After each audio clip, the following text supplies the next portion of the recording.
પણ દીકરાઓ દરેકને કહીશ કે જો કદાચ તમને મારી પર ભરોસો કરતા હોય કે મેલડી જબરી છે તો તમારે મેલડી પૂછવી હોય ને તો તમારા બાપ દાદાની માતા, તમારા ચામુંડાની, તમારી આશાપુરાની, તમારી હરસિદ્ધિના ખાતાની મેલડી કરી અને 5 ફૂટની વધાઈ લેજો. તમારે બાપ દાદાની મેલડી જાગૃત કરી અને તમારા ઘેર મોકલી દે.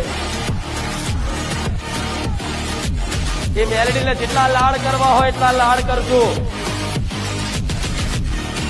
મેલડી પૂજવી હોય તો દુનિયાની પૂજવાની જરૂર નહીં. તમારા ઘેર કુળદેવી બેઠી હોય ને અને એના પ્રાર્થના કરીને કહેજો અમારા વડવા હોય તો મેલડી પૂજવી ને આપણી પેઢીની કોઈ બાપ દાદાની મેલડી હોય ને તો માં 5 ફૂલોથી તારા વધામણા કરું છું માં, કંકુના પગલે બિરાજમાન થજો.